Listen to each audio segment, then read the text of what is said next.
Memang kerasa pedih banget kalau keberadaanmu di antara orang-orang dianggap membawa kesialan bagi mereka.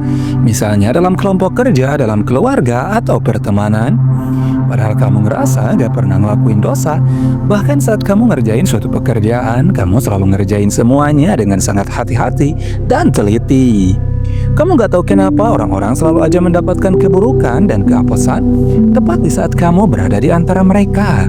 Untuk meyakini diri sendiri bahwa sebenarnya kamu bukan pembawa sial, maka kamu pun nyoba pindah-pindah tempat dan berbaur dengan kelompok yang baru.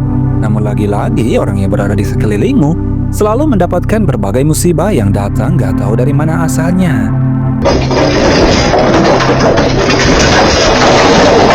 Melihat semua kehancuran ini membuatmu lambat laun makin percaya bahwa kamu memang dikutuk oleh Tuhan.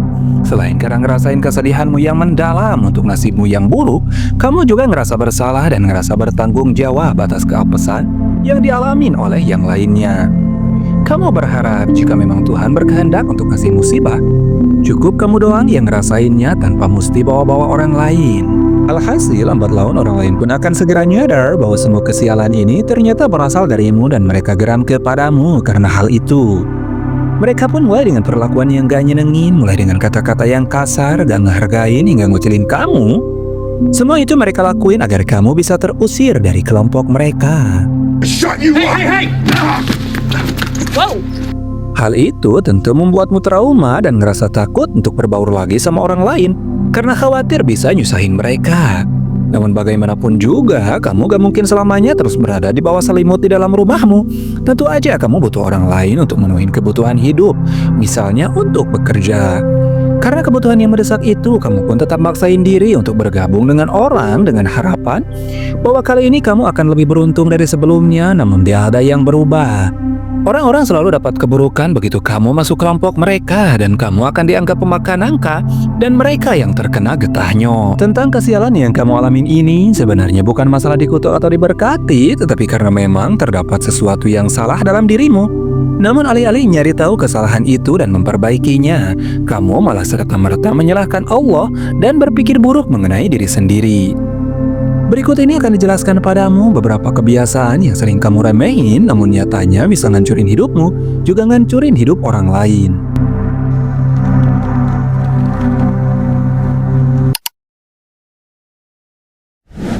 Untuk menghindari kehancuran, ketelitian sangat diperlukan dalam mengerjain segala sesuatu.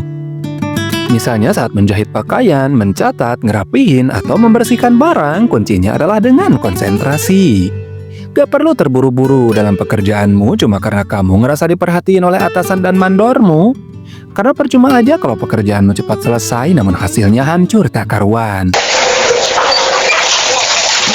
Kalau kamu kehilangan ketelitian saat bekerja, maka pekerjaanmu cuma bisa nguras tenagamu. Juga menguras tenaga teman-temanmu yang lain. Namun hasilnya masih tetap harus diperbaiki atau bahkan diulang.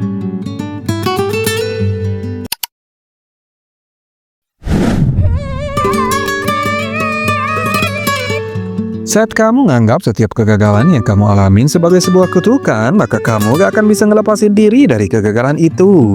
Karena di waktu yang akan datang, kegagalan itu akan kembali menghancurkanmu.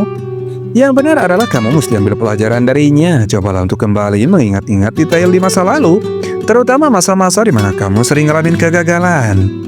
Mungkin saja kegagalan itu seringkali diakibatkan oleh dirimu sendiri yang suka ceroboh, tidak mau mendengarkan pengarahan atau tidak pernah mau ngelakuin persiapan. Saat kamu sudah tahu apa penyebab kegagalanmu, maka jangan lakuin itu lagi saat bekerja di tempat baru.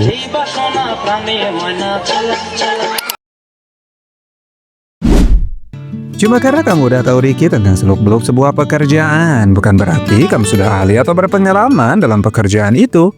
Apalagi kalau kamu mempelajarinya hanya dengan autodidak.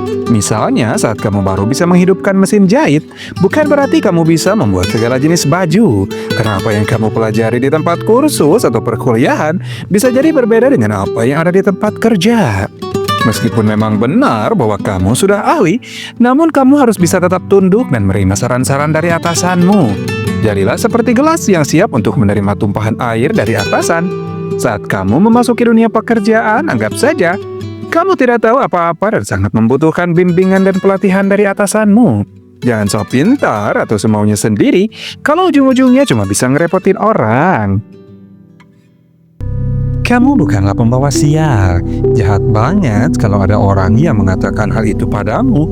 Dan jahat banget kalau kamu berpikir begitu pada dirimu sendiri. Kamu bukanlah pembawa sial. Kamu cuma orang yang kurang rapi, kurang disiplin, dan kurang teliti.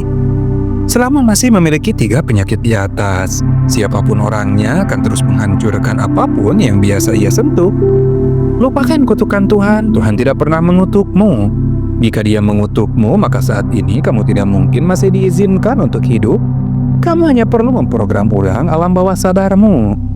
Jika malam udah tiba dan kamu sudah berbaring di atas tempat tidur, tariklah napasmu dalam-dalam, hembuskanlah semua sifat ceroboh, mudah mengeluh, putus asa, dan kesedihan. Kemudian tutuplah matamu dan katakanlah bahwa aku akan mengubah diriku dan takdirku. Aku akan bersabar dalam menjalani prosesnya.